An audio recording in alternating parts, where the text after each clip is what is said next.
Oi pessoal, estamos de volta com as nossas pílulas de Bíblia e Teologia. E nós vamos falar hoje sobre o fariseu e o cobrador de impostos, chamado de publicano.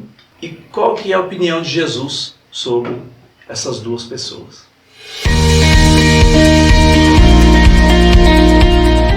O fariseu e o cobrador de impostos, esse texto está em Lucas 18, versículo de 9 a 14.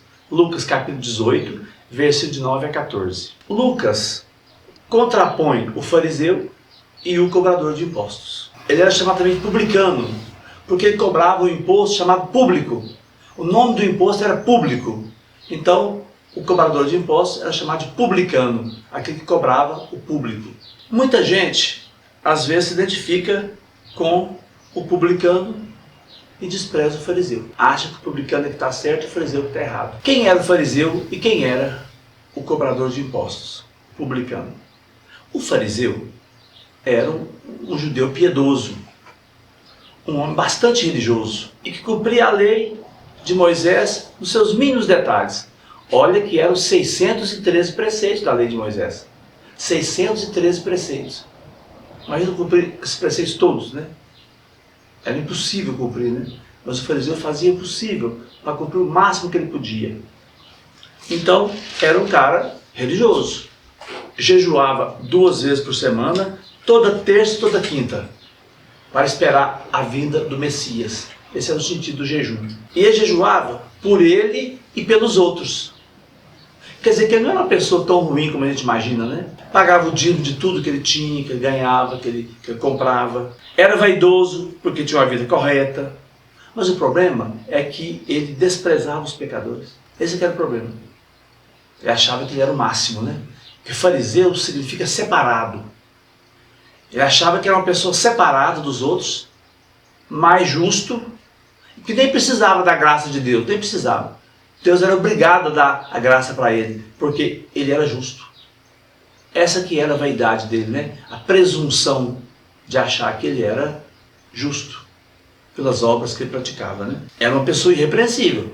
Você não achava um defeito dele assim, na forma religiosa, né? Já o publicano era um ladrão. Ele roubava o dinheiro do povo, o dinheiro dos pobres. Era um explorador.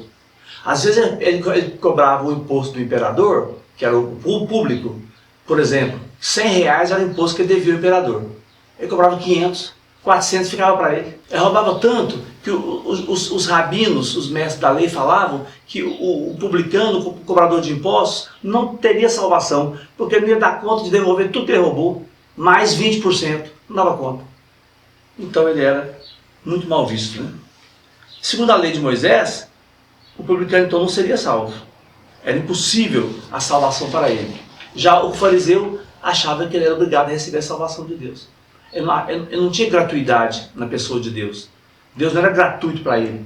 Ele achava que ele tinha cumprido todos os preceitos e Deus era obrigado a dar a salvação para ele. Mas então por que Jesus condenou nesse texto de Lucas? Por que Jesus condenou quem foi correto, que era o fariseu, e justificou o pecador, que era o publicano? Por quê? Jesus não diz que o publicano era bom e que o fariseu era mau. Ele não fala isso.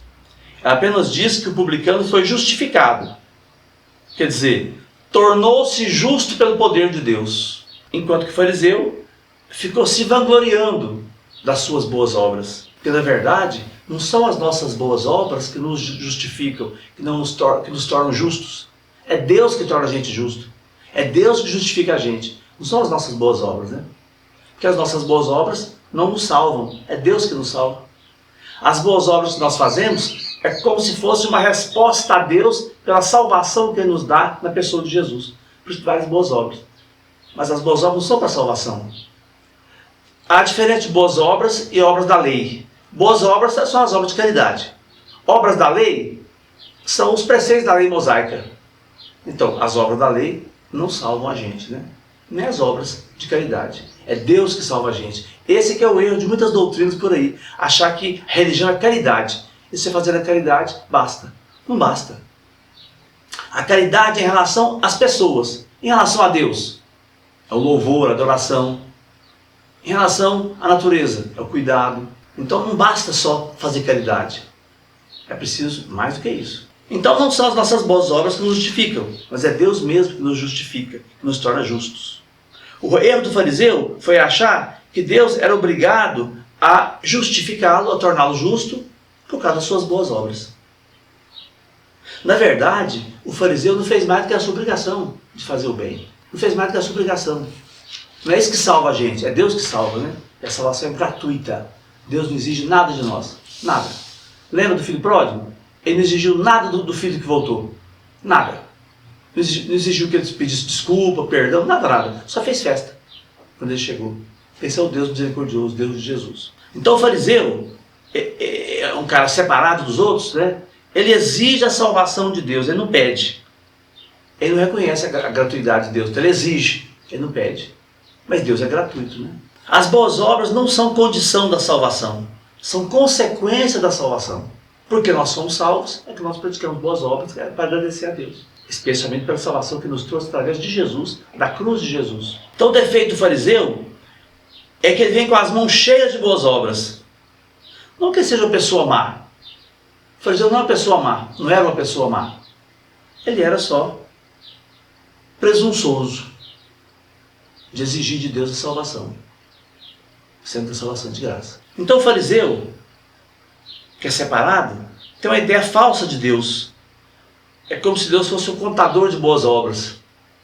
Você faz uma obra boa e põe uma cruzinha. Faz uma obra ruim e põe um tracinho. Depois no final seria contabilizada essa obra da pessoa, as obras da pessoa seriam contabilizadas. Não existe isso, Deus não é contador. Deus não tem esse negócio de falar assim, ó, nós temos que prestar contas para Deus. Nós não temos que prestar conta para Deus. Deus já sabe tudo que nós fazemos. Nós não escondemos nada de Deus. Então tem que prestar conta. Deus não é um contador, não é? Já o publicano não é uma pessoa que tem uma atitude correta diante de Deus, não é um modelo de pessoa, publicano. Só que não exige nada de Deus. O que ele faz? Apenas oferece a Deus seu próprio coração. Ele não pede nada para Deus, não exige nada de Deus. Ele oferece a Deus seu coração. Pronto. Uma coisa gratuita, né?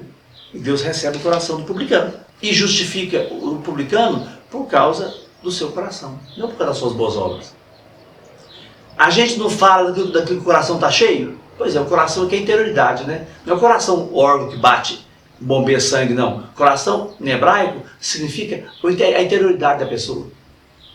A intimidade da pessoa. Então, aparece esse adágio, né? Quem se exalta será humilhado. Quem se humilha será exaltado. Essa que é a justificação de Deus em relação ao publicano e ao fariseu. Por hoje é só. Um abraço, fiquem todos com Deus.